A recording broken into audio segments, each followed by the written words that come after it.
کیا بنے گا؟ ضربت تو نے مارا. اب اس میں جو تا ہے نا، یہ تا، یہ تا، یہ کیا ہے؟ ایک سیکنڈ میں اس کو لال کر دیتا ہوں. یہ کیا ہے؟ جڑا ہوا ہے. یہ کیا ہے؟ ضمیر ہے. مثال لہو، اس میں جو ہا ہے وہ کیا ہے؟ ضمیر ہے. ٹھیک ہے. اب الگ رہنے والی ضمیر، ضمیر منفصل. متصل ملی ہوئی، منفصل الگ. یہ کسی کے ساتھ چپکتی نہیں ہے، یاد رکھیے گا. جب الگ ہے تو یہ آئے گی بھی کس طرح؟ الگ، آزاد ہو کر بولی جائے گی. ٹھیک ہے.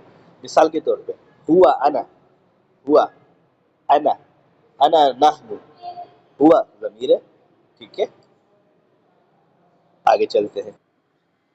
یاد رکھیے گا اب کہ ضمیر جو ہوتی ہے نا، ٹھیک ہے، وہ میں آپ کو دکھا دیتا ہوں.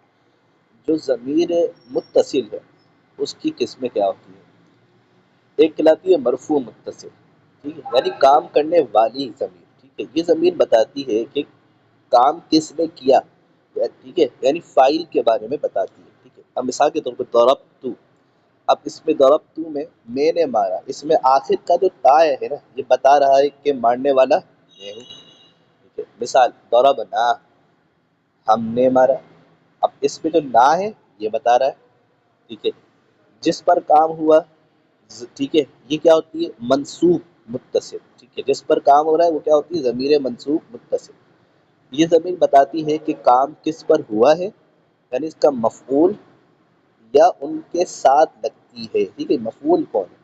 مثال ضربہ، اس نے اسے مارا. اب اس میں جو ہو ہے وہ شخص جس کی پٹائی ہوئی. ٹھیک ہے. یہ کیا ہے؟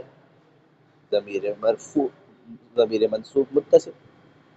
ٹھیک ہے. مثال انہ، بے شک. اب اس میں جو ہا ہے انا کے ساتھ جڑا ہوا ہے، یہ کیا ہے؟ منصوب ہے. ٹھیک ہے. تیسرا ضمیر مجرور متصل. تین اقسام ہے. یہ ضمیر بتاتی ہے کہ چیز کس کی ہے، یاد رکھیے گا. ٹھیک ہے. یا حرف جار مثلا کے بعد آتی ہے. ٹھیک ہے. مثلا غلام ہوں. اب اس میں غلام کیا ہے؟ اس میں ہاں مالک بتا رہا ہے. ٹھیک ہے. غلام کس کا ہے یہ بھی بتا رہا ہے. اس کی میں اور آسان کر کے سمجھاتا ہوں آپ کی مثال دکھا کے. ٹھیک ہے. اس میں آپ ذرا غور سے دیکھیں. ٹھیک ہے. یہ لکھا ہوا ہے ضربت میں ہیا، ضربنا میں نا. ٹھیک ہے. یہ کیا ہے؟ مرفوع ہوئی ہوئی ہے متصل سے. ٹھیک ہے. ہیا